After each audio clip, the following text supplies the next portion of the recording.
Good evening, everyone. Welcome to the second half of today's event. I'm Ariel Khalil. I'm a professor at the Harris School of Public Policy Studies, and I'm also the director of the Center for Human Potential in Public Policy, who is co-sponsoring this event. This is the Policy of Obesity panel, and we're very pleased to be co-sponsoring this event with the Chicago Council on Science and Technology. The Center for Human Potential in Public Policy is a research and training center located at the Harris School of Public Policy Studies at the University of Chicago. The activities of our center are motivated by the goal of understanding the human condition from before birth through old age, and to identifying the public policies and technologies that support achievement, health, and well-being across the lifespan. The Chicago Council on Science and Technology is a membership-based organization that seeks to be the preeminent regional consortium for science and technology-related education and policy, and a prominent voice nationally. Tonight, we have the opportunity to examine the causes and the implications of the obesity epidemic. We're fortunate to have some of the leaders from the research and Chicago policy communities to guide us in our discussion. We are delighted to have Dr. Bechara Choucair, Commissioner of the Chicago Department of Public Health, as our keynote speaker, and I'll be making introductions in just a moment. His talk will be followed by a panel discussion during which Dr. Adam Becker, Professor Lisa Powell, and Mr. Mike Simmons will have the opportunity to respond to Dr. Choucair's remarks and provide some discussion-generating comments. We'll have a question and answer session following that for approximately 30 minutes. And then our rapporteur, Professor Jens Ludwig from the University of Chicago, will have the task of summarizing the evening's discussion. I wish to let you know that Dr. Choucair will need to leave for another engagement immediately after his talk. And now I would like to make formal introductions to our speakers. Dr. Choucair was appointed Commissioner of the Chicago Department of Public Health in November 2009 and is reshaping the department to meet the public health challenges of the 21st century. Most recently, with the full support of Mayor Rahm Emanuel, Dr. Choucair unveiled Healthy Chicago, the first citywide comprehensive public health agenda. Obesity prevention is one of the 12 priorities of this agenda. Dr. Choucair received his MD in 1997 from the American University of Beirut. He did his family practice residency at the Baylor College of Medicine in Houston, Texas, and in 2009, he earned a master's degree in healthcare management from the University of Texas at Dallas. He is currently also an adjunct associate professor in the Department of Family and Community Medicine here at the Feinberg School of Medicine at Northwestern University. Turning next to our panelists, Adam Becker is Executive Director of the Consortium to Lower Obesity in Chicago Children, otherwise known as CLOC. CLOC is a nationally recognized organization with a coordinated, multi-sector and multi-level approach to preventing childhood obesity. Dr. Becker has a PhD in health behavior and health education from the University of Michigan School of Public Health, and has extensive experience in the practice of community-based participatory research. Next, we'll hear from Lisa Powell, who is a research professor in the Department of Economics and a senior research scientist at the Institute for Health Research and Policy at the University of Illinois at Chicago. Professor Powell's current research is focused on assessing the importance of economic and environmental factors on food consumption and physical activity behaviors, and as determinants of BMI and the prevalence of obesity. Our final panelist will be Mike Simmons, who is the policy director for Chicago Mayor Rahm Emanuel. Previously, Mr. Simmons worked in county and state politics, focusing on healthcare and budget issues. He also served on the legislative staff of Senator Richard Durbin in Washington, D.C., where he focused on economic and banking issues. Mr. Simmons holds a degree in political science from Amherst College. And as I mentioned, our rapporteur for the evening is Professor Jens Ludwig. Jens is the McCormick Foundation Professor of Social Service Administration, Law, and Public Policy in the School of Social Service Administration and the Harris School, and he is also director of the University of Chicago Crime Lab. His research focuses on social policy, particularly in the areas of urban poverty, education, crime, and housing policy. Professor Ludwig recently published a high-profile article in the New England Journal of Medicine entitled Neighborhoods, Obesity, and Diabetes, a randomized social experiment, which shows that disadvantaged community environments contribute to extreme obesity and diabetes. So I would like to thank all of the participants as well as each of you for coming to this important event. If you could please silence your cell phones at this moment. We will begin our program and it promises to be a stimulating and informative one. Thank you very much and welcome again. All right, good evening, everyone, and thank you so much for joining us here tonight. My name is Dr. Choucair, and I serve as the Commissioner for the Chicago Department of Public Health, and I was asked to cover a little bit the implications of policy on obesity. I thought I'll start by giving you a brief overview of Healthy Chicago, which is our public health agenda that Mayor Emanuel released back in August of this year. We'll talk a little bit about some obesity data and statistics here in Chicago, and then we're going to be talking about our approach at the Chicago Department of Public Health to reduce obesity from a policy perspective, focusing on these 5 different pillars: early childhood interventions, empowering parents and caregivers, healthy food in schools, access to healthy and affordable food, and then increasing physical activity. So that's the presentation outline. Let me start by talking a little bit about Healthy Chicago. What Healthy Chicago is really our blueprint plan to transform the health of our city with the vision of making Chicago the healthiest city in the nation. It's a blueprint for action to create healthier city, healthier neighborhoods, healthier homes, and healthy people. There were 4 things that we wanted to achieve from releasing and adopting Healthy Chicago. What the mayor asked me to do is he asked me to focus our priorities when it comes to public health. What are the public health priorities for the city of Chicago? And he wanted us to make those public. That was the first reason why we wanted to develop and implement Healthy Chicago. The second reason, we wanted to set measurable targets for each one of those priorities that we will be able to achieve by 2016 and 2020. And he also wanted us to make those measurable targets public to enhance accountability and transparency. The third thing we wanted to achieve out of adopting Healthy Chicago is to develop and adopt a set of strategies to help us reach those targets for each one of those priorities. We know we can't get to targets without having a very disciplined, focused approach and adopting certain set of strategies to help us to get there. And all of our strategies are really focused around environment, policies, and systems change to help us get to that point. So we've adopted 120 or so of those strategies for all of our 12 priorities. And the last thing we wanted to do is we wanted to find a meaningful way to engage our public health stakeholders. And those are our traditional public health partners like hospitals and healthcare systems and others, but also our non-traditional public health partners like the business community, like the philanthropy community, like the faith-based communities and others.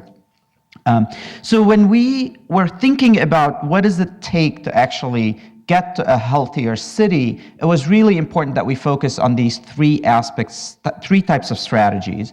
We have to be thinking about policies, we have to be thinking about systems change, and we have to be thinking about environment change if we are going to be serious about moving the dial in the right direction on those priorities. I would bet that you would guess all 12 of our priorities, so I'm going to kind of go over them here. I think it's no surprise tobacco use is an important public health priorities. Adult smoking rate in Chicago is still at around 20%. It's been hovering at around 20% for a while. We know other cities like New York, their adult smoking rate is now down to 15%. States like California, their adult smoking rate is down to 11.9%. We're still hovering at 20%. We know the types of policies, the types of systems change, the type of environment change that we need to create to get us to lower that percentage of that rate of smoking. Our goal for the tobacco efforts is to lower our adult smoking rate to 12% by 2020. HIV prevention is another one of our priorities. Just for you to know, you probably know that today is the World AIDS Day. It's an opportunity to continue to raise awareness about HIV and its implication. In Chicago, we just actually this morning released our HIV surveillance report for Chicago.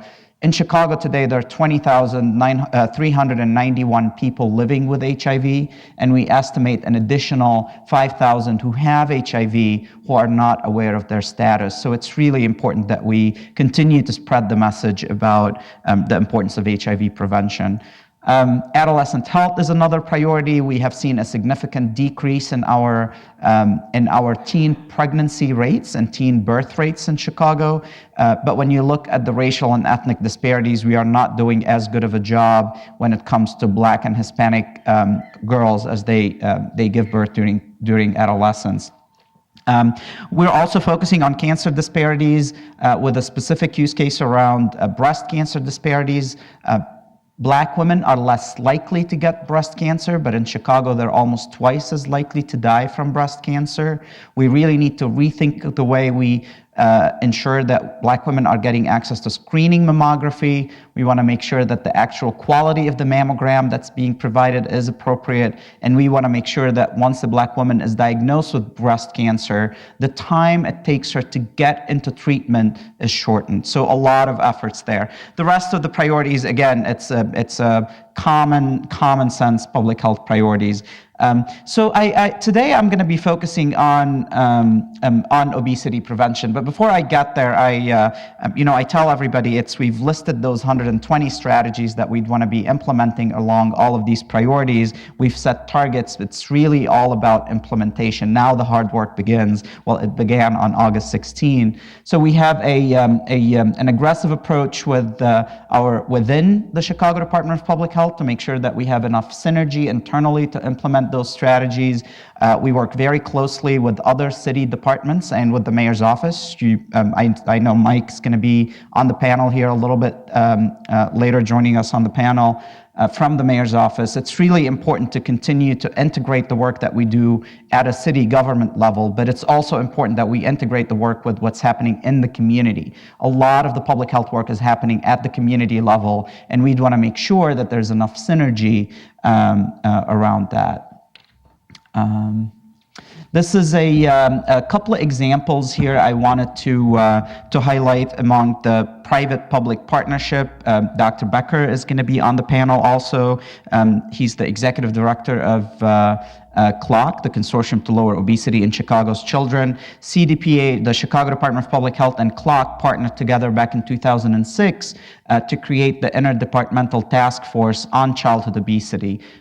This was 5 years ago with the idea that we wanted to look at the types of policies that we can adopt and the systems change and the environments change that we can adopt as a city to improve the environment to prevent obesity, childhood obesity. There are a couple of other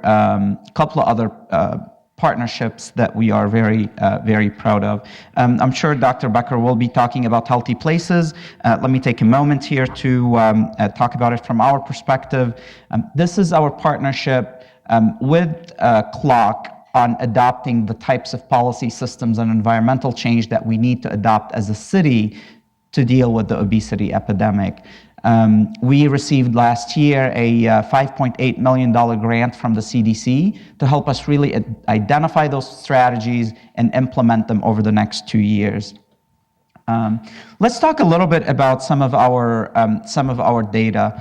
Nationally, obesity rates have doubled for adults and tripled for children over the past 20 years. This have probably been covered in the earlier session. You probably have heard also about the fact that this could be the first generation that will have a lower life expectancy than our parents. Obesity is one of the preventable causes of death in the United States. It definitely leads to the 3 major causes of death: heart disease, cancer, and strokes. We know there's a huge economic burden that comes with obesity. In 2008, medical costs of obesity were estimated at $147 billion, and nearly half of that is covered by Medicaid and Medicare. In Chicago, over the last 10 years, the prevalence of overweight adults has increased by nearly 10%. So now almost 38% of our adults in Chicago are overweight. Our adult obesity increased by 9%, so now almost 30% of our adults are obese. So if you think about that, 30% of adult Chicagoans are obese, 36 or 37 or 38% of adult Chicagoans are overweight. So that means 2 out of 3 adult Chicagoans are either obese or overweight. Significant toll on our society.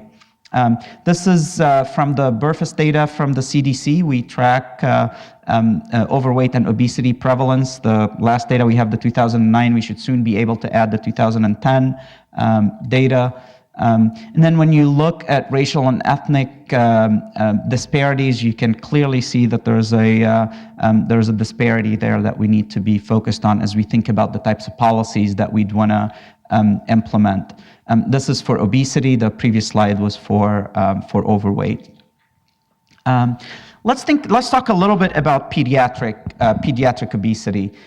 We know that Illinois has the 4th highest rate of childhood obesity among all states. In Chicago, the percentage of obese children is 2 times the national average. We also know that some of our local data show that 71% of high school students do not get adequate physical activity, and 77% of students do not eat the recommended number of servings of produce daily. This is a national number. This is the percentage of children aged 2 to 19 who are obese. You can see a significant growth, and that graph is not encouraging. This is some of the data that you look at around prevalence of obesity among children between 1971 and 2006 by the different age groups. And again, ages 2 to 5, ages 6 to 11, ages 12 to 19, we're seeing this growth, this increase in prevalence of obesity amongst our children. This is also a national number. This is a more specific, Chicago-specific sets of data, and Clark and probably Adam will be able to answer a lot more questions about this graph. This is the percentage of Chicago children ages 3 to 7, the percentage of obesity there. So if you look at the data from 2003, 24% of children ages 3 to 7 in Chicago were obese at the time of at the school entry. We repeated this similar study in 2008, and what we found out is this number has decreased to 22%. You know, from 24 to 22%, this seems like too little, but the reality is this was statistically significant, and we're happy in that we're seeing that type of trend for pediatric obesity. The challenging part is you can see the US 2007 to 2008 data. The percent of pediatric obesity there is at 10.4%. So we continue to be twice as, we continue to have the rate twice as much as the rest of the nation when it comes to pediatric obesity. So this is, again, prevalence at school entry, children 3 to 7. So when we thought about our strategy as a department, we wanted to make sure that we're very thoughtful about the targets that we'd want to set. And we spent a lot of time debating, should we shoot for maintaining the prevalence of obesity at, you know, kind of a flat curve there, or kind of maintaining the obesity rate, or do we want to go by, you know, making the commitment to reduce adult and childhood obesity? And because we're seeing the trends in pediatric obesity, and we hope that this trend will sustain, we felt that we could and we should be able to reach a target of reducing adult and childhood obesity by 10% by 2020. We also wanted to decrease the proportion of youth and adults consuming less than 5 servings of fruits and vegetables per day by 10%. And an important topic around living in food desert areas or low access communities, Mayor Emanuel made it very clear that his target is to lower that number to 200,000 by the end of his first term. And our goal, our overarching goal by 2020 is to eliminate, to basically reduce the number of Chicagoans living in food deserts to 0. So let me talk a little bit about the types of strategies, whether they're policy interventions or health education strategies that we wanted to implement in Chicago to reduce obesity. As you can see, that we're talking about early childhood interventions, empowering parents and caregivers, healthy food in schools, access to healthy, affordable food, and increasing physical activity. So I'm going to give you a snapshot of what some of these policies look like here in Chicago. So let's start with early childhood interventions. The two key interventions, or the two key strategies that we're adopting, is really around breastfeeding and around daycare centers. I think we all know that breastfed infants are less likely to be overweight children, less likely to be obese children. We know that only 43% of women are breastfeeding by the child's 6th month. We know that there is a racial and ethnic disparities there and the rates of breastfeeding between non-Hispanic Black infants and other groups. And we still have significant barriers to eliminate if we are serious about improving breastfeeding. So one of the strategies that we're adopting, in addition to our efforts as a department when it comes to women, infant, and children programming, we're in 19 different locations throughout the city providing education and case management for pregnant women or women who just delivered with infants, and we want to make sure that they are receiving the appropriate breastfeeding education. But on a policy side, we're working with hospitals to adopt what we call the baby-friendly hospital designation. How many of you are familiar with this designation? With a raise of hand. I know, all right, just a few. So let me talk a little bit about the baby-friendly hospital. This is of course, every hospital is a baby-friendly hospital if you ask them. But this actual designation is a WHO designation, and it entails around a set of 10 policies that these hospitals need to adopt to make sure that they are becoming really friendly around breastfeeding. This is a very well-documented process. There is a process where you apply to become designated as baby-friendly hospital. There is different phases that you have to go through, and at the end of the day, you get the designation. In Illinois, only 2 hospitals have the actual designation, none of them in Chicago. So one of our strategies have been to work with Healthy Places and with the hospitals to encourage them to adopt the baby-friendly hospital designation. And I'm very happy to report that as of today, we have 3 Chicago hospitals who actually have taken the first step of applying for the designation to become baby-friendly hospital. Holy Cross is the first hospital to do that, and we're very, very proud with the work that they've done. I think you might have known about Holy Cross having the lowest rates of breastfeeding upon discharge from the hospital amongst all Chicago hospitals in the past, and it got a lot of coverage about that. So to see that transition and having that hospital's commitment to make sure that they are becoming baby-friendly. They were always baby-friendly, but they want to get the designation of baby-friendly hospital is encouraging. Mount Sinai is another hospital that delivers a lot of women that we want to make sure that this is the group that we're providing the right support for. Already started the process. St. Anthony Hospital have initiated the process as well. The second initiative around early childhood interventions is for daycare centers. I'm very happy to report that last year, the Chicago Board of Health, who's for the city of Chicago, the Chicago Board of Health adopted a set of standards for daycare centers. In Chicago, tens of thousands of children actually spend a lot of time in daycare centers. So it was really important to think about what can we do with daycare centers to change the systems, to adopt the right policies so that we're offering the right nutrition, so that we do have the right physical activity part of that day, so that we are not keeping children in front of screens most of the time. So what the Board of Health did in late 2009 was adopted those type of standards. What nutrition we'd want to serve, how much physical activity, and how we would like this physical activity to be, and we put a limit on the screen time for children in daycare centers. We spent the last year educating and providing the right type of training to daycare centers so that they know what these standards look like, what would it mean to adopt and to comply with those standards, and those standards became effective as of November 1st of this year, so a month ago. So we're really happy about creating that type of systems change, that type of policy change that would allow children in daycare centers to benefit from these type of standards. We're doing a lot of work around empowering parents and caregivers. We partner with the Illinois chapter of the American Academy of Pediatrics around enhancing body mass index documentation and during the visits of patients with their providers and having a discussion around that. We're working with federally qualified health centers to make sure that we are working with them on analyzing their data as well as providing the referral type, the types of referral they would need and the type of support. We are doing a lot of work on media to empower parents and caregiver. I want to spend some time talking about this third pillar, which is access to healthy food in schools. I think we all agree that healthy kids are better learners. School environments does influence student behavior and therefore their health and their well-being. Children do spend 7 or more hours per day at school, and a lot of children in Chicago public schools participate in free and reduced lunch and universal breakfast programs. This is the last bullet point on the slide is something I didn't know until I started serving as the health commissioner. CPS serves 59 million meals every year. 59 million meals, that's a lot of food.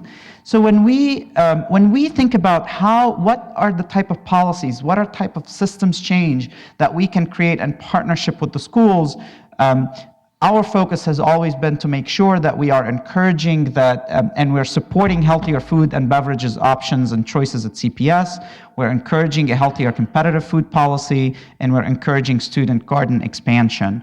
Last year, CPS adopted better standards or higher standards for the food that's being served for students. So all of a sudden, the types of food that's available now for breakfast and lunches for students became a better immediately became of a better quality. Many of you might know also that CPS has student gardening gardens. I think there are 70 or so. I can't remember the number of the gardens that are edible gardens. So we're continue to encourage CPS to continue that process. On the healthy vending as well, CPS have made significant progress on what's being offered to students in these vending machines when it comes to snacks and beverages. So there's a lot of progress that's happening there. The other pillar is around access to healthy and affordable food. We all know that healthy options can be difficult to find in some of our neighborhoods, and the reality is the economic incentives favor unhealthy eating. We also know that accessibility, safety concerns, and convenience can promote unhealthy behavior. And we know from research that limited access to healthy foods can lead to poor diets, obesity, and other chronic diseases. This is a graph that I use regularly from Mari Gallagher, who's one of the national authorities on food deserts and low access communities. This is the number of Chicagoans living in food desert areas. So as you can see, back in 2006, we started with 632,000 of our residents living in food desert areas, and that number continued to go down. As of 2000, the latest report that we've got is the 383,000, and as I've mentioned, and I'm sure Mike Simmons from the mayor's office at the panel will be able to elaborate a lot more about the mayor's commitment to making sure that this number continues to go down. He's taken a very active approach. He's personally advocated for a lot of these issues, and we're very happy to see that type of leadership at the city. So here are some of the strategies that we're thinking about around access to healthy and affordable food. Obviously the gold standard would be to make sure that mainstream grocers are opening up in food desert areas, and we know that we've made some good progress there. The mayor hosted a couple of summits around this. The First Lady was here not long time ago. So we know that bringing the mainstream grocers to food desert is critical and the gold standard in addressing this issue. But we know this might take some time. So we have a couple of other initiatives that we've been thinking about and we've been working on. Corner store initiatives. Many of our residents depend on corner stores to buy their food. Many of the corner stores, if not most of the corner stores, sell a lot of cigarettes and alcohol and all kind of unhealthy stuff. So how can we work with corner stores to try to incentivize them to sell healthier options is one of the policy and systems change that we're trying to create and work with. CLOC has, through Healthy Places, is actually funding 3 communities to work on transforming some of our corner stores to sell healthier items. And I'm sure Adam will be able to reflect and share with you the progress in those communities. The other policy change that we're looking at is how do we create a faster way to make sure that produce is available in our communities through a healthy produce cart program. You might be familiar with the New York Green Cart Initiative. This is a similar approach. It's kind of an easier version of making sure that access to healthy and affordable food is happening in our communities. We spent a lot of time thinking about that this past year. We're anticipating the first wave of those mobile produce carts to be coming out sometime next spring. And the way we look at that is not just from a health perspective. We're looking at it also from an economic development perspective. So our partners that are working on implementing that, we're trying to figure out how can we incentivize or how can we re-engage some of our community members that might not have necessarily had very successful jobs, or they're recently trying to reintegrate in the society. How can we make that happen? So that's kind of from the aspect of promoting healthy neighborhood-based options. But we're also looking at different strategies like city vending machines. If I wanted to buy something from the vending machine right now in my building where I work at the health department, I'll go there and I'll find Twix bars and all kind of unhealthy snacks. So we're very happy to report that the city of Chicago issued a new RFP a couple of months ago that would transform the beverages and the snack vending machines to be selling healthier items. And this RFP should be awarded very, very soon. So we're really excited about that. We've also worked with the Park District, and you might have heard about the coverage of the parks transitioning all their snack vending machines to be totally healthy. So anytime you go to the park, you'll find healthier items in their snack machines. We're also looking at different options around procurement standards for food. When the city invests, the city dollars and taxpayer dollars, how can we make sure that the food that's being purchased is healthier? We're looking into that. We're looking at our delegate agency and others. The last aspect that I wanted to cover before I'll turn over to the panelists is around physical activity. And this is a no-brainer here. We know this is an important aspect of any strategies around obesity. We work very closely with our partners in the Interdepartmental Task Force on Pediatric Obesity to expand affordable and safe physical activity opportunities. The Park District has developed a network of wellness center campuses, and I'm also sure that Dr. Becker can cover that and talk about that a little bit more in depth. We're looking at physical activity in after-school programs, and we're recommending expanding those. We work with the Department of Transportation on Chicago's complete streets and safe routes to schools and parks. We're working with the Department of Housing and Economic Development on smart growth strategies for new city of Chicago developments. And we are working on developing a wellness plan toolkit for the business community. So again, I wanted to conclude by saying this is one of our priorities. This is a very important aspect of the work that we do. We have to be thinking about the bigger picture. We have to be thinking about the policy, the systems, and the environmental change. And if we think about that and we implement some of those strategies along all of those priorities that we've mentioned in Healthy Chicago, I have no doubt that together with the right partners, with the right group of leaders, we will be able to make Chicago to be the healthiest city in the nation. So I'm going to stop here. I'm going to conclude by all the ways that you can find us. I encourage you to find us and like us on Facebook, and definitely follow us on Twitter at Shy Public Health. Thank you so much for inviting me. I'm sorry I have to leave, but I trust that the panelists will do an excellent job in answering all of your questions. Thank you so much.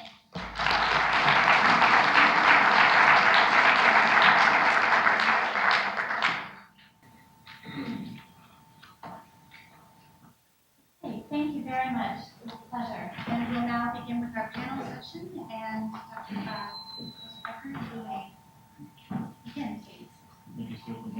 I think we can just sit here. Yeah. We were asked to reflect a little bit on the commissioner's talk. He mentioned that a lot of the work that the health department is doing is supported through our Healthy Places initiative, which CLOC is a partner with the health department on, so I won't at this point sort of go into too much depth. But what I do want to do is sort of put what the health department is doing now, what the city is doing now, sort of in a broader context of obesity prevention here in Chicago.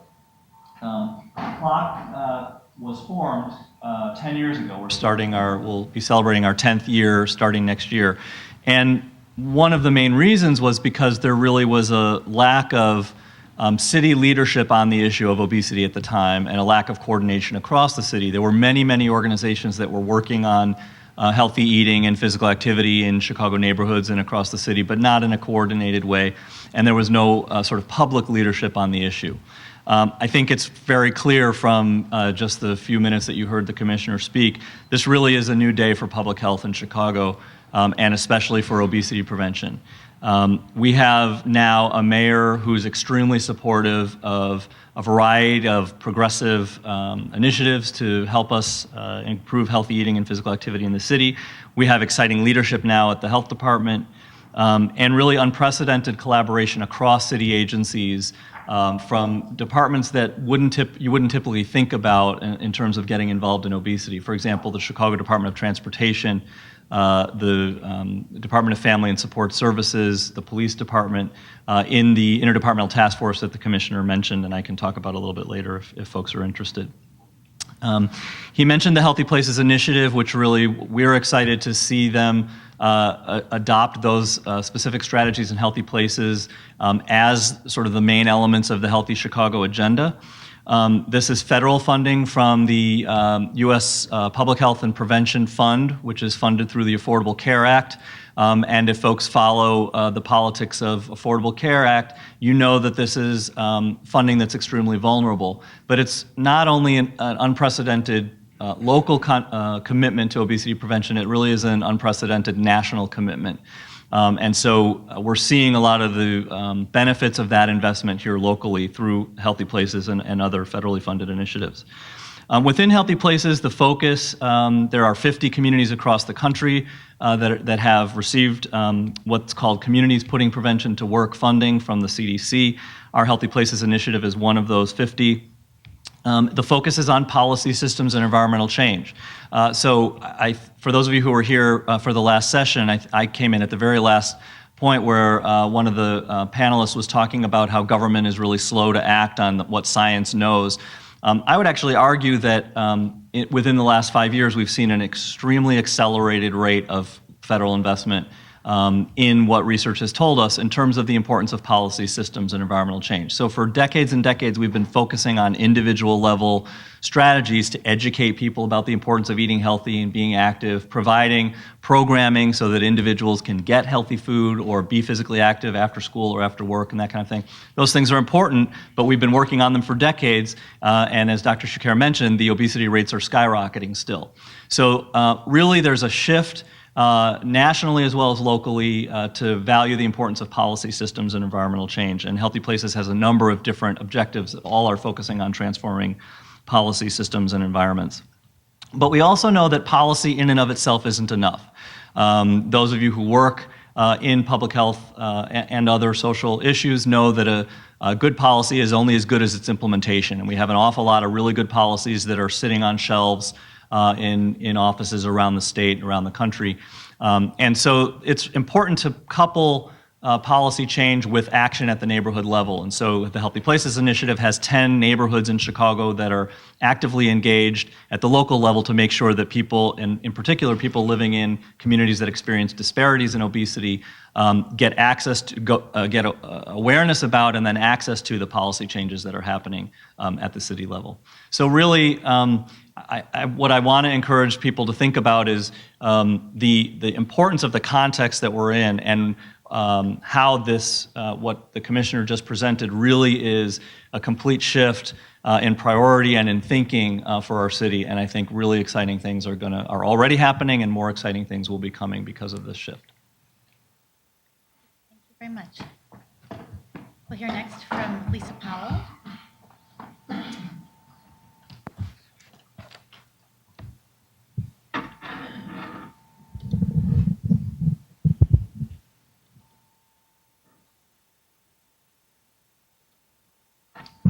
Okay, so I wanted to talk to you a little bit about putting in the context of perhaps more of a macro environment on top of talking about what might be going on in the city so that we can sort of get an idea of what individuals or what policymakers, what kind of environment or the families, what they find themselves in.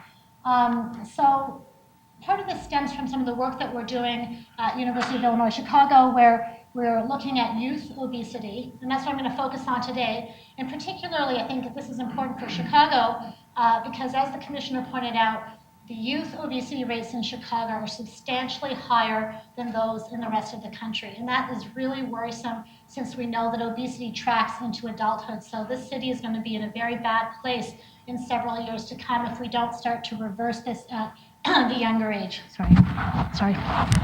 So just to give an idea, then you've got this individual surrounded by the schools that he talked about, the local community, but then you've got the state and the national level. So what have we been facing? What kind of trends have been going on in an economic context in terms of cost and marketing? Well, over time, the real price of fruits and vegetables have been going up, whereas carbonated beverage prices in real terms have been going down. So as you know, when thinking about people are facing trade-offs and making decisions on what they're going to purchase, the relative cost of the healthier items are going up. It's not just even that one's moving one way, but they're moving in opposite directions. So the relative price of many of these things is just increasingly dividing a wedge. Turning to fast food, because that's something in a minute I'm going to talk about with youth, we see that the real cost of fast food has remained relatively stable, again, sort of mirroring this against some of the healthier items. So on the one hand, you've got pricing. It's increasingly cheaper to buy carbonated beverages, fast food for children and youth spend a lot of money. They have a lot of purchasing power. They're also being bombarded with advertising for fast food. Now, there has been some decrease in advertising among general foods such as sweets and beverages, but the fast food advertising has been increasing substantially, and increasingly so among teenagers. Okay, so you see that it's the most prevalent form of advertising seen on television, and it continues to go up. So there is, at the national level, there are actually 17 now food and beverage companies, including only 2 fast food restaurants, unfortunately, that have self-regulated.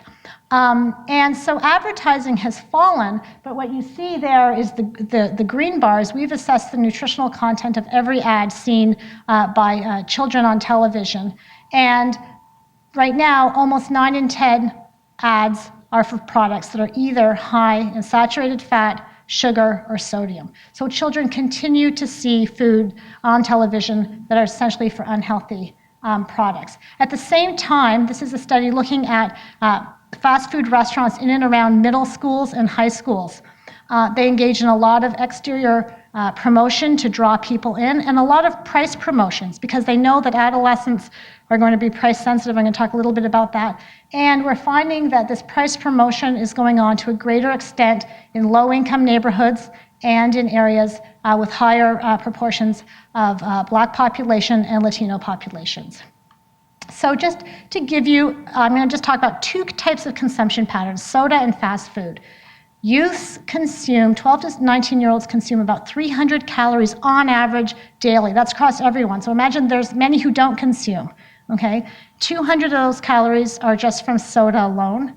And on any given day, 41% consume fast food, and that's higher for minority youth. When they consume fast food, they're taking in about 1,000 calories from fast food, which is not surprising when you put together a burger, some fries, potentially a shake or soda. But on the days that they consume fast food, their total energy intake is about 300 calories higher. That means that the youths are not reducing calories in other areas. And when they consume fast food inside a restaurant, vis-a-vis taking it out, they drink twice as much soda. And why? I'll put the answer at free refills. So the people are price sensitive. I want to just say running out of time. So we have a couple of, I just want to summarize some studies, but there's lower fast food prices we found are associated with higher consumption, lower soda prices, higher consumption, higher weight, fruit and vegetable prices. So prices are found to affect consumption and weight outcomes. The same with exposure to fast food advertising, the same with availability of supermarkets. So the evidence suggests that what we need to do is try to think about altering these. So what are a couple of the policy implications of this? One thing, if individuals are price sensitive, we can use pricing instruments. We can try to make healthier items cheaper, unhealthy items more expensive. The city of Chicago doesn't really have the authority right now through vis-a-vis with the state to implement taxes at the soda level, but places like the city of Philadelphia have been considering this. DC has. There are a number of places that have been trying to implement pilot projects to make fruits and vegetables cheaper through SNAP. So Chicago might think about trying to pursue some of these policies, that they could even at least have a pilot project to see whether this could be done. And again, what's already been done in the city, which is to increase supermarkets in underserved areas. And just a couple of things about advertising. I think when we're talking about empowering parents, we need to let parents know also what they're up against, that their children are being bombarded by these ads. So it's not just a matter of decreasing television viewing in terms of it being a sedentary activity, but it's also you're sedentary and you're seeing a lot of food ads. And at the same time, we might want to think about policies, and this is something we could do at the local level, about fast food restaurants in and around schools, and also perhaps asking them to start to restrict the type of advertising that they do in that area. And I just want to close, I know I'm out of time, but one thing I do want to close on is that even among youth, we are seeing extensive racial and ethnic disparities in obesity. Black adolescent girls are twice as likely to be obese as their white counterparts, and Hispanic adolescent boys are about 50% more likely to be obese compared to their white counterparts. So these differences differ by gender, and I think in any policies that we have, we need to understand that within families, households, cultural, peer, the school, the community, there are different elements at work, and these interrelationships are different. And I think that we need to address these disparities moving forward so that we can make sure that in this city, which is fairly diverse, that we want to make sure we start to reduce health disparities. Thank you. Very much. Now we'll hear from Mike Simmons. Can you hear me? I don't have much time, so I apologize now if I'm speaking quickly. I want to try to give you as much as what's being led out of the mayor's office in partnership with Dr. Choucair, Dr. Becker, and with CLOC, and the number of stakeholders, both inside city government and frankly outside of city government, to tackle these issues around food deserts.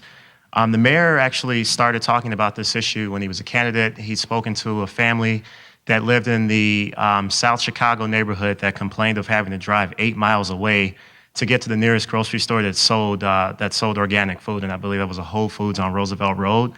The mayor thought that was unacceptable. He began to think and sort of more granular detail about the challenges that might be faced by families that live in those communities. Obviously, folks like Murray Gallagher have given a lot of attention to this issue over the last 5 years.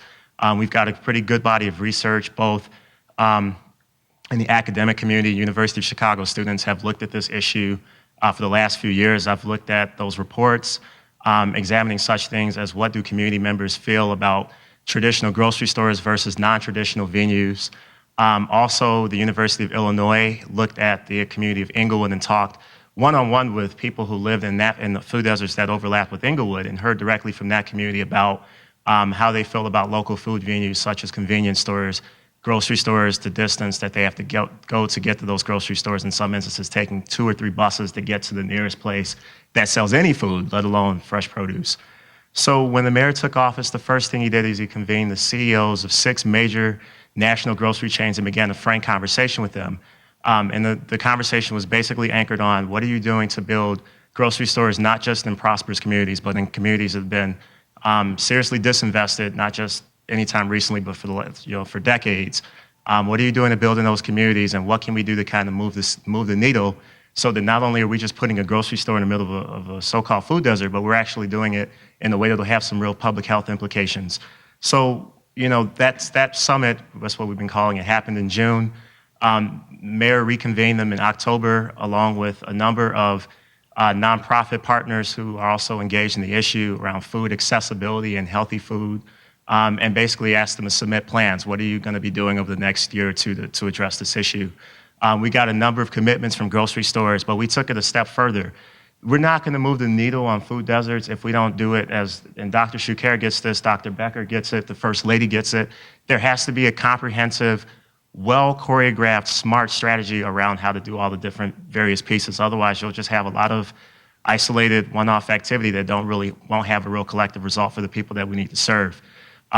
Every new grocery store that's coming into food deserts in the city, we've asked the CEOs and their staff to make sure that you're including things like nutrition education. People have to, one of the things that people will say is, well, if you put a grocery store in a food desert, no one will shop there. The Emanuel administration's counter that has been, well, if you put the grocery store in a food desert, you've got to do all the other things that you need to do to make sure people understand how important it is to eat healthy. You have to frankly make it fun. You can't just, lecture somebody about eating a banana or a pear. But if you start educating them about what it actually means to eat 5 fruits and vegetables a day, if you talk to them about what the impact on their bodies are over time, if you talk to them about how to cook, cooking demonstrations are going to be a big part of our strategy, both at grocery stores and then, as I alluded to earlier, some of the non-traditional venues, such as new farmers markets and food deserts. That's something that we haven't really seen a lot of. One of the commitments that the mayor actually was able to deliver on is we're going to be putting 5 farmers markets in Westside food deserts next summer. None of those farmers markets will be rolled out without some element of nutrition education, without some element of cooking demonstrations, healthy cooking demonstrations, and without other types of creative, innovative programming that will actually make people actually want to show up and take advantage of those farmers markets. We're not doing this without recognizing the economic challenges in some of these communities that have low food access. And I think actually Dr. Power just alluded to this. We're actually going to make sure that we make the economics work on this. A couple of other cities, Washington D.C. is one of them, have actually piloted with nonprofits where they've been able to stretch the value of Lincoln food stamps so that someone actually can show up at a farmer's market or at a grocery store and can spend $10 in Link money and actually end up taking home $25 worth of groceries. That'll be a commitment of any new farmers markets and other food venues that we do in any of these food deserts. We want to find ways that we can stretch the value of the economic tools that a lot of folks in these communities have, so that they actually participate in that model. So that's a little bit about what we're doing on food deserts beyond the grocery stores and what I guess I'm calling non-traditional food venues. So farmers markets. In some instances, we've got some really clever, innovative things that have propped up in food deserts. There's a nonprofit called Food Desert Action, also known as Fresh Moves, where basically they approached the city in 2007, I believe, and got a retired CTA bus, an old flexible bus, and actually retrofitted it and turned it into what basically is a little mini mart, where they take all of this produce onto the bus in little crates. They've got cash registers in the back. They've got a staff that comes in there that sells the produce to people, that talks to them about how to eat healthy. And we've been very supportive of that. We're looking at how we can actually make the regulatory framework at the city much more supportive of these new innovations that have propped up. The Emanuel administration is taking a very kind of get out of the way approach when it comes to things like that. The community knows a lot better than any of us at City Hall on how to serve the needs of those communities when it comes to food access, and we're going to do everything we can to support that. And lastly, I'll leave you really quickly with the other thing we've done. We've really been pushing urban agriculture. We introduced an ordinance in September, and it's now been passed, signed by the mayor, and enacted, where prior to September of 2011, we didn't have any part of the Chicago legal code that recognized urban agriculture, and the community has already been doing this for, in some instances, 10 in the last 20 years, where they've started urban farms, they're growing produce, and we've now legalized it so that they can actually sell that produce both from their nonprofit urban farms and in some instances private urban farms, but also we've basically convened the grocery stores, and we have 2 memorandum of agreements in place with 2 large local grocery chains where they'll actually source that produce that's grown within city limits that creates jobs for people in these communities in addition to fresh food, so that you actually can have that model work. So thank you very much, and look forward to your questions. Wonderful. Thank you to our panelists. We have 25 minutes for questions for the panelists. I'm just going to moderate from here by calling on people who raise their hands. Thank you. Great talks. Mr. Simmons and Dr. Becker, with regards to nutrition education for preschool, elementary, and high school kids in Chicago, is the mayor's plan, does it have a specific objective of how you're going to implement nutrition education in terms of what it is you're going to teach them and what defines healthy food? To get these kids to grow up to have healthy food seeking behavior instead of garbage food seeking behavior, which I think is one of Clark's objectives. Is the mayor's plan have any provision for that? Right. So the Chicago Public Schools has actually, been pretty smart responding to the First Lady's challenge around going for the gold, where they've already put together a pretty comprehensive plan on how to do that within the school system. I mean, as the commissioner said earlier, there are 59 million meals that are served in the school system every year, and so you've got to be doing something in that space if you want to move the needle on any of this. Beyond the Chicago Public Schools, we recognize that this is something that you're going to have to do from the entire framework of the environment. So not just within the schools, but at home on the dinner table, at the local grocery store, at the local park district. Retrofitting a vending machine in the Chicago Park District is a pretty good strategy to change the environment. You're basically changing the supply-demand model when you attack all those different parts of where a child is actually going to be in the course of a day. Integrating the educational objectives into the curriculum of the school. Are they going to like they learn science, like they learn English and math? Is that part of the plan? Right.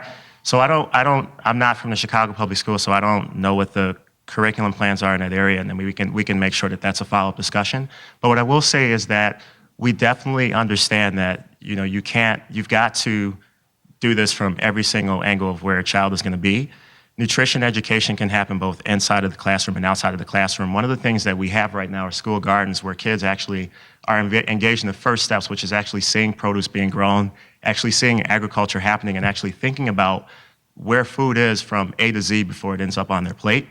One of the commitments of our administration is actually to scale up the number of gardens in these schools. And so next spring, we're actually going to start to see some new gardens prop up where there'll be what we're calling hybrid learning, where there's actually the growing of the produce, but the child is actually working with a nonprofit to understand how to grow the produce, what's the environmental implications of how you grow food, looking at such things as sustainable practices around growing food. We've been pretty aggressive on that.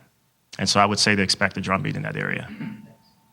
Dr. Becker, did you have anything to add to that? I can just add a tiny little bit more detail on the USDA Healthier School Challenge and how CPS is engaging there. This is the First Lady's school-focused element, and part of when you get a if you get gold standard, any of the levels of USDA Healthier School Challenge recognition, the school has to have policy around nutrition education. So it's a part of that system. CPS is putting an incredible amount of energy and attention into that system, and we're seeing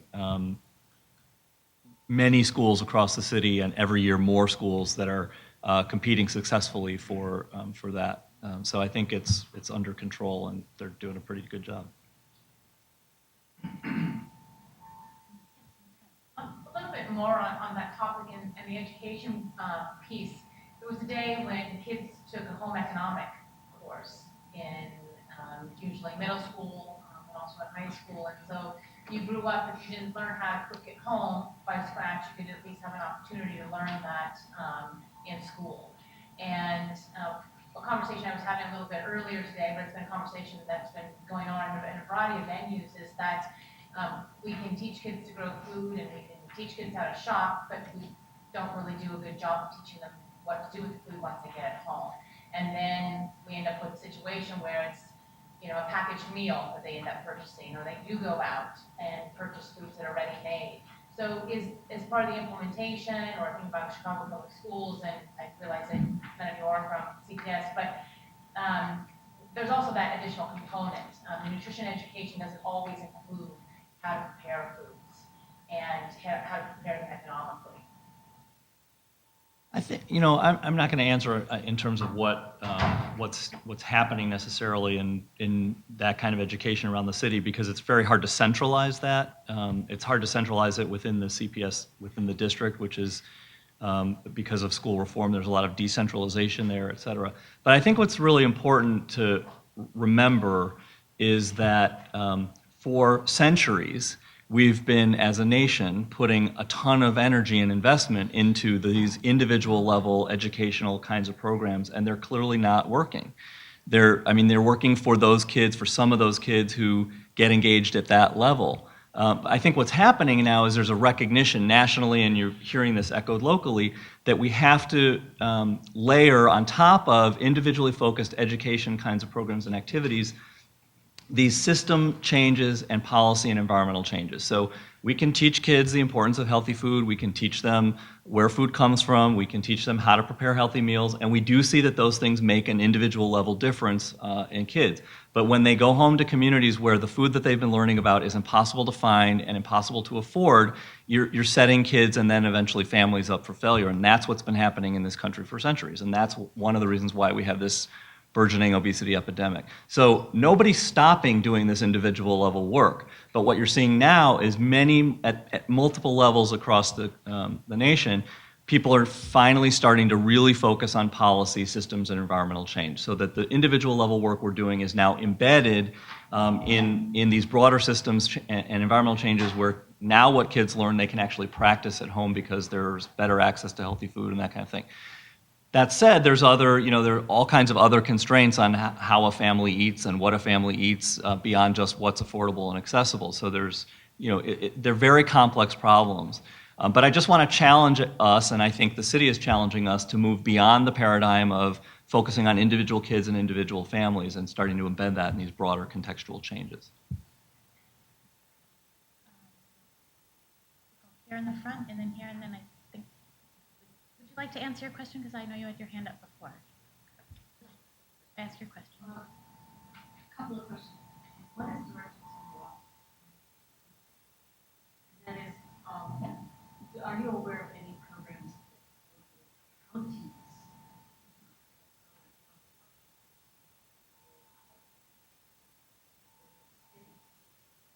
Right. So Cook County Health and Hospital System is I'm sure everyone here knows this, is kind of the hospital of last resort for folks that don't have a lot of money, who, right, and many instances the first and only result. So Stroger Hospital and the county clinics across Cook County. In terms of the programs that they have for food access, I know that they're actually looking at right now how to plan. I think they may have even put together a task force recently on how to plan across the county. And any of the strategies that are developed there will be synced and integrated with the strategy of the city of Chicago, and more broadly, frankly, across the region. This was one of the things that the mayor discussed when we had the food summit a month ago with the First Lady, is looking at a way to do a regional food strategy where we can actually look at, what's produced in Wisconsin, what's produced in Missouri, what's produced in Iowa, and how do we make the relationships work for all the respective demand scales. In regards to this whole aspect of the major grocers and the food deserts, I mean, there is the sort of counter public critique within like civil society and other people that many of these, like Walmart, was actually responsible for the gentrification of a lot of these inner city neighborhoods. Economics of all shops and groceries. Now we're inviting them back in with government support. And other studies have shown just putting a major player grocery store in a food desert doesn't necessarily, that doesn't improve outcomes. Mm-hmm. And the availability of healthy food necessarily, because they have the same junk, and the same lack of affordability. In fact, there's other studies that show that a lot of these grocery stores that are placed in lower neighborhoods have higher prices on healthy food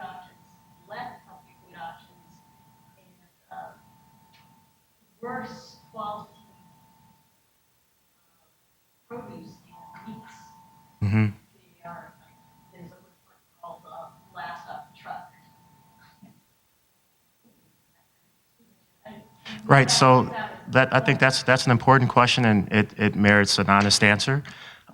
First, with all of our conversations with the grocery stores, probably the third question I always ask is how long is produce on your shelves? We have no time or tolerance for games in this space. We're not going to talk to anybody who's got fresh produce on their shelves that no one's going to buy because it doesn't look like anything anybody healthy person would want to eat. So we're aware of that, and that's in our strategy. But what I want to say is also going back to my remarks earlier, we are looking at this from a pretty broad lens. It's a comprehensive strategy that we think for food desert communities we're going to have to engage every single economic institution and every single anchor in those communities. Some of the grocery stores, I understand exactly where you're coming from. They left these communities 10 and 15 years ago, took with them a lot of jobs, and there's some people in these communities that are really angry about that. But the way that we're re-engaging them is we're not just saying drop a grocery store in the middle of a food desert. There are a whole series of negotiations that go around that. We need you to actually take leadership in this grocery store. We need to see nutritious education happening on site. We need to have some sort of cooking demonstration angle to this on site. We need to see you investing in the community. We need to see you hiring from the community where the grocery store cuts ribbon. We need to see you engage with the broader issues around the food deserts. That's just for grocery stores, but we're not just looking at the grocery stores. I mean, an equally important part of our strategy is the whole urban agriculture piece.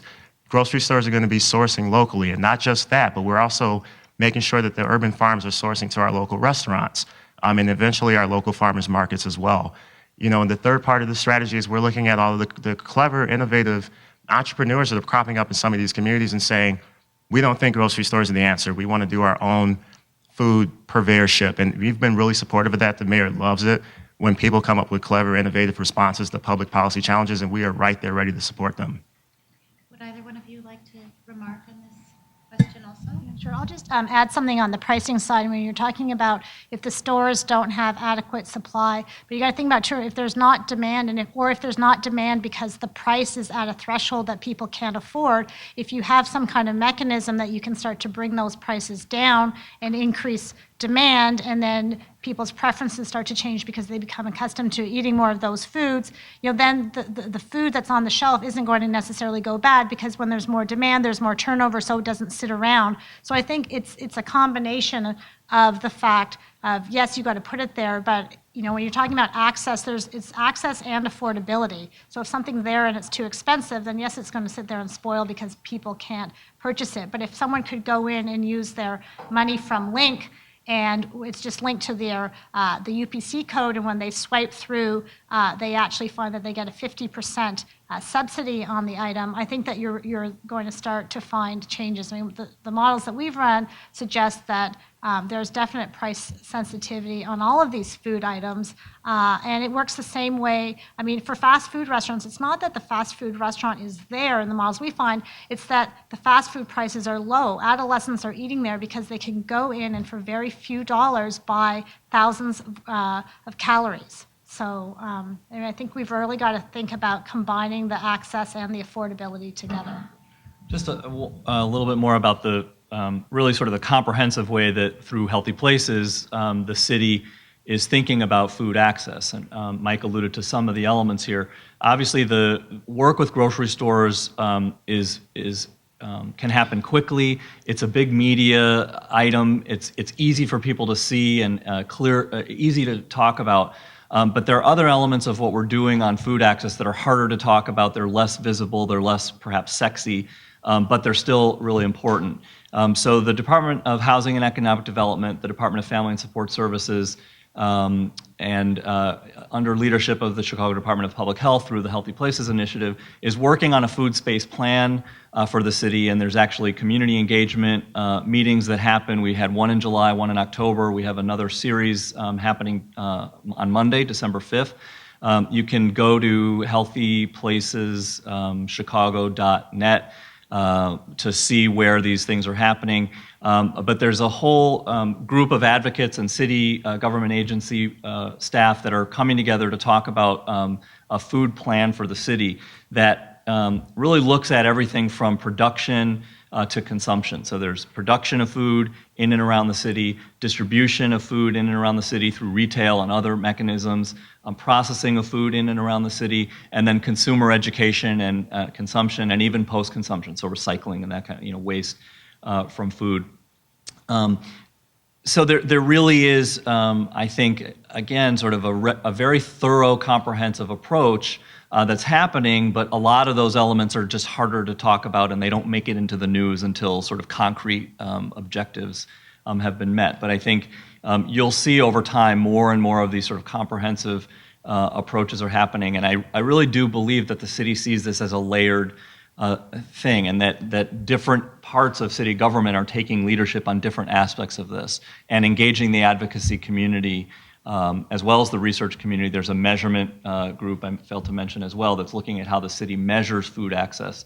You saw the commissioner, and Mike also has talked about Mari Gallagher's work, which is great. The challenge is that the city doesn't own those data, and the city can't replicate those methodologies. So part of the food space planning work is to think with the city about how the city can take data that they own and analyze it using methods that they can control and replicate to really measure changes in the food environment over time. So that all of that is underway, but I think it's just really hard to articulate, and it's hard to get the media to pay attention to it until there's something concrete you can show. I'm anticipating we have time for about 2, possibly 3 more questions. There are 3 people here who have had the 2 individuals in the front, the gentleman in the white shirt, please, and then the gentlewoman here in the black. Would encouraging neighborhood and school gardens and also a farmer's market to sell fruits, vegetables, and nuts made from the rare and heirloom varieties of seeds encourage younger people to eat produce rather than junk food? So I've been asked to repeat the question for the filming. The question is about heirloom varieties of fruits and vegetables and nuts and seeds. Would that encourage younger people to prefer to eat produce? Would that encourage younger people to eat more healthfully? Research shows that when kids are involved in producing food, regardless of whether it's organic, locally grown, et cetera, when kids learn about where food comes from, research shows that they're more likely to be interested in consuming fresh food. So things like the school gardens, the Park District also has a community harvest garden program, all think about how to engage youth in growing food. And we do see that makes a difference, not only what they're willing to try, but what they talk to their families about, what they talk to their parents about buying. So we do see that has an impact, and there are efforts underway across the city to do that. I would say some of the things that need to still happen in the city, because I'm sure most of you recognize me. I've had all these meetings, and I've had 4 decades of being in the food industry, and I can say that I'd love to see more entrepreneurism, but these young people or older people who want to do this don't have access to credit.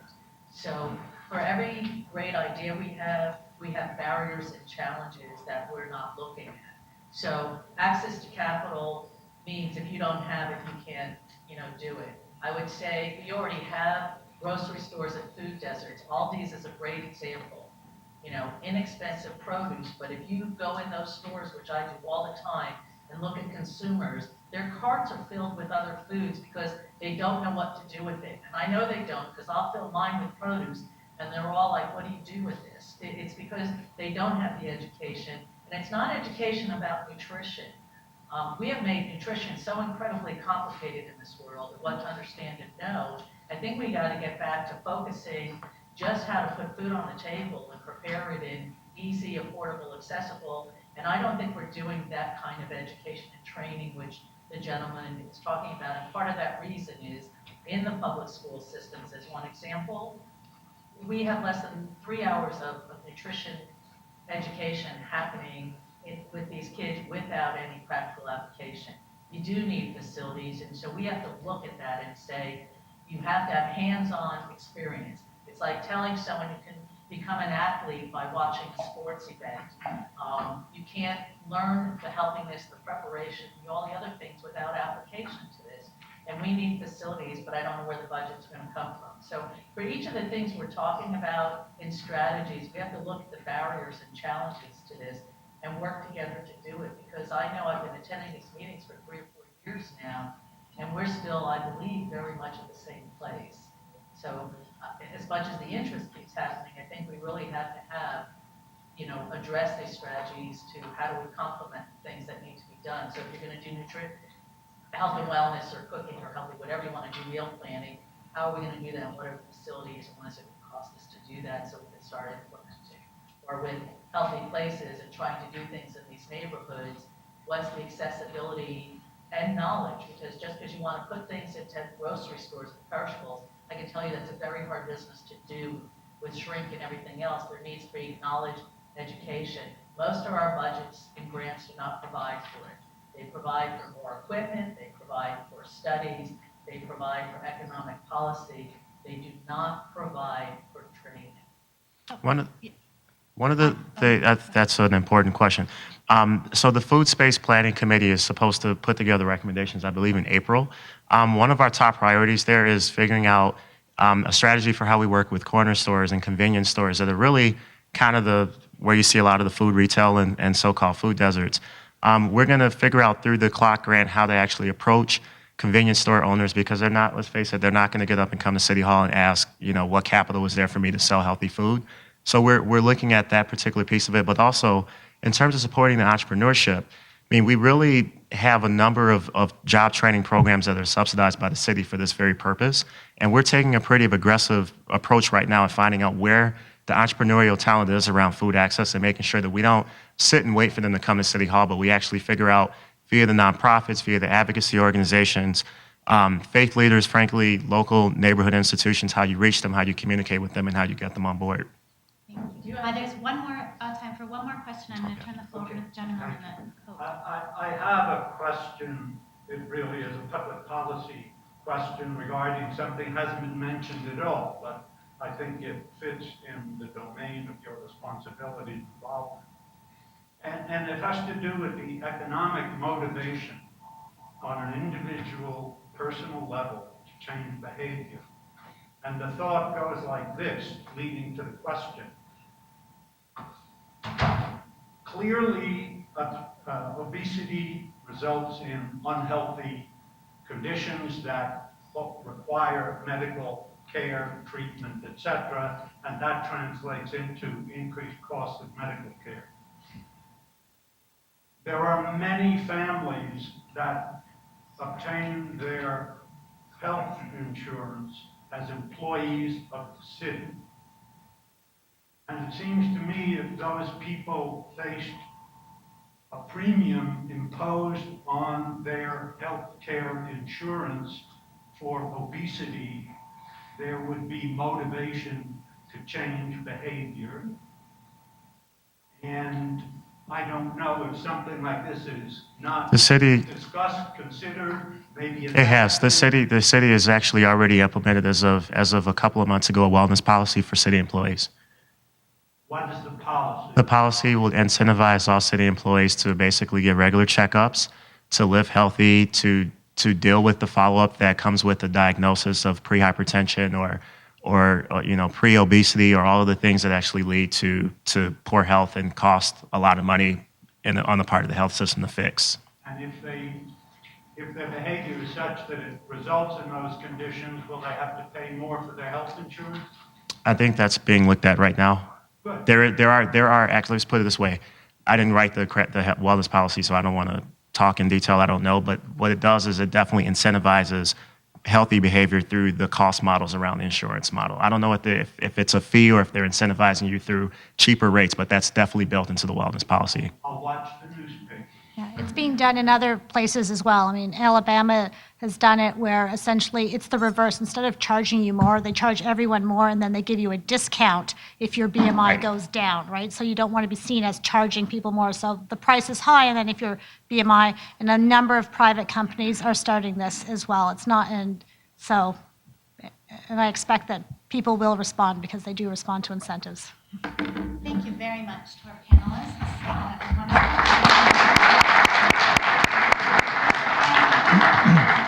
Conclude our program with remarks from Jens Ludwig, who will provide a grand synthesis and overview of everything we've heard. Great. Thanks so much, Ariel, for having me. Thanks, everybody, for coming and sticking around. I learned a lot from the commissioner's presentation and the follow-up conversation. What I wanted to do is I wanted to use as a launching off point 3 questions that were raised for me in the commissioner's presentation. One is, why are there higher obesity rates in Chicago? So he mentioned that the child obesity rate in Chicago is twice as high as the national average. Why have obesity rates roughly doubled in the United States as a whole since 1980? And why do we see massive disparities in obesity rates across race and ethnicity lines in the United States? This is something that Dr. Powell mentioned as well. And I want to suggest that one candidate answer is that levels of concentrated neighborhood disadvantage, so neighborhood poverty, has been increasing steadily.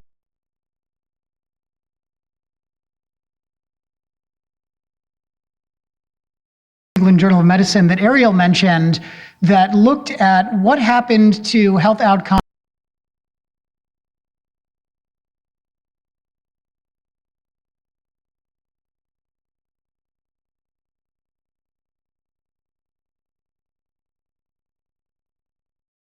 moved families from places where the neighborhood was about 50% poor to someplace that was about 10% poor.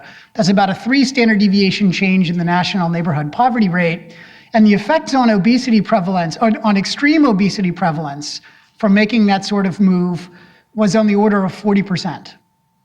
So think about that within the context of a massive obesity epidemic where it doubled since 1980. So this is a massive change, and I think the size of that impact is larger than what you see from the best practice individual behavior change studies that I've seen, and even from drug treatment for things like diabetes, drugs like metformin. And I think this really underscores Dr. Becker's point about the importance of environmental change as a key complement to interventions, education and other interventions focused more narrowly on trying to change the behavior of individuals. Okay, so here's what I wanted to close on and leave you with a potentially provocative hypothesis. Certainly a hypothesis, maybe provocative. We live in a city where our base budget for the city of Chicago, I'm embarrassed to say this, I think this is about right in front of someone from City Hall. Our base budget is about $6.3 billion, and we faced a budget deficit of something like $600 million. So we do not have the luxury of throwing money at this problem, it's fair to say. It becomes incredibly important for us to think about where we get the biggest bang for the buck in making progress on this area. So if you think about the experimental study that I mentioned, changing neighborhoods generates massive changes in extreme obesity prevalence. What might it be about the neighborhood environment that is most important in driving that? And so what is the most productive policy target for intervention? So one type of thing that people focus on a lot is, and has come up in this discussion over and over, is differential access to foods across neighborhoods. So this is the food desert hypothesis that many people believe is a real big problem. In the study that we looked at in the New England Journal of Medicine, we didn't have the greatest measures of diet that one would ideally like, but we basically saw no detectable changes in eating habits or fast food or soda consumption by the families in the study. 40% reductions in extreme obesity, no detectable changes in diet. Opportunities for physical exercise is another common hypothesis for why you would see strong neighborhood impacts on behavior that might be due to physical space in a neighborhood, peer norms around exercise, and things like neighborhood safety as well. We saw a little bit of a change in one of the measures of intense exercise and basically nothing else in our measures of physical activity for families. A third common hypothesis for why neighborhood environments might be so strongly related to obesity is differential access, and other health outcomes is differential access to medical care. You go to a doctor for a wellness checkup, the doctor says your BMI is whatever, you should so on. In our moving opportunity study, we basically see no detectable impacts on access to medical care either. So this leaves you with this puzzle. How can it be that we have one of the most successful randomized experimental interventions that reduces extreme obesity by 40%, and yet 3 of the most commonly cited candidate mechanisms show nothing in the moving to opportunity study? There is another hypothesis that the MDs on our research team kept talking about from the very beginning before we saw the data, which is the possibility of stress stemming in part from concerns about safety, but not exclusively from concerns about safety, which might affect a variety of health-related behaviors and might potentially also affect metabolism. We saw massive changes in neighborhood safety accompany the moves in this experimental intervention that we studied, and we also see large changes, large reductions in measures of psychological distress for the women in the study. And so what I want to close this policy session on with is the question of whether thinking more about neighborhood safety might be a really important and greatly underappreciated dimension to thinking about making progress on the obesity problem that we face in Chicago and every city. And the last thing that I want to say about this as well is it goes back to one of the slides that the commissioner mentioned. One of the other major priorities that we have in the city of Chicago, every time you pick up the Chicago Tribune and you read a story about a Chicago public school being shot, a kid being shot, is youth violence is one of our other top public health priorities in the city of Chicago. And I think worrying more about neighborhood safety as part of the larger health agenda in principle could wind up being an important twofer in helping us make progress on the obesity epidemic and the youth violence epidemic. So that was one of the kind of key thoughts that I was taking out of the conversation. And let me, do we have 2 minutes for questions or should we just close it up? I believe we have 2 minutes for questions, and that was a provocative hypothesis indeed. Does anyone have a 2-minute question that they would like to ask before we close? Or 1-minute question?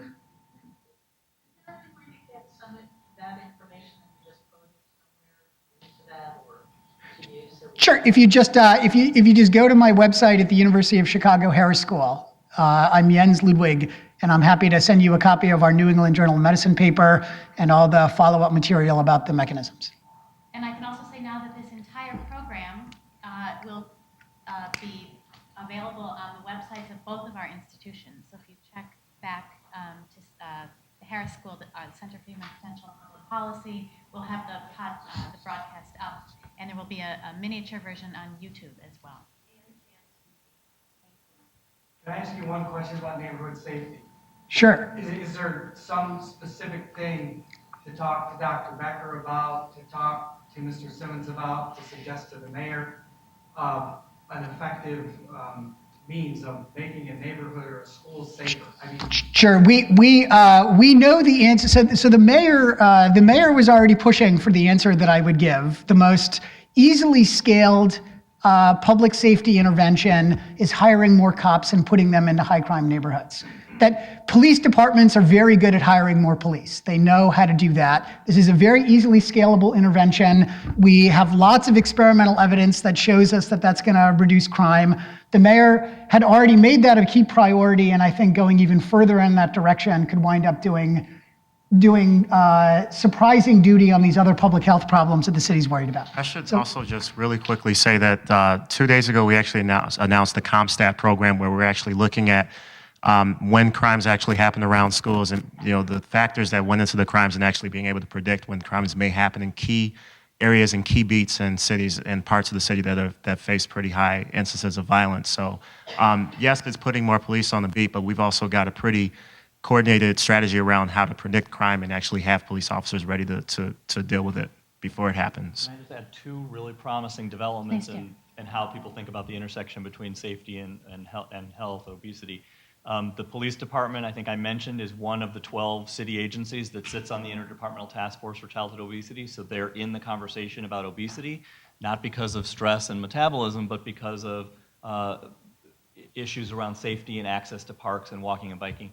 The other thing is that in the Healthy Places Initiative, we're training neighborhood organizations on an audit instrument to measure the obstacles to walking and biking in their neighborhoods, and many of those have to do with crime and violence as well as pedestrian vehicle crashes in the streets. So those issues are definitely part of the conversation from a public health lens as opposed to the sort of stress metabolism lens, but the conversations are happening. Wonderful. I'm afraid we have to draw our program to a close at 7:30. I'd like to thank all the panelists for their time and effort in shaping our very interesting and informative discussion this evening. I'd also like to extend a special thank you to the Chicago Council on Science and Technology for their co-sponsorship and their intellectual partnership in our ongoing series of public lectures. This is our fourth co-sponsored event over the past several years. And thank you to the audience for coming this evening. As I mentioned, the broadcasts are available in several venues, should be available for you to view in the next day or so. And there is an evaluation card for the agenda that we would love for you to fill out and present to one of our staff members on your way out. So thank you again. Let's have another round of applause for our speakers.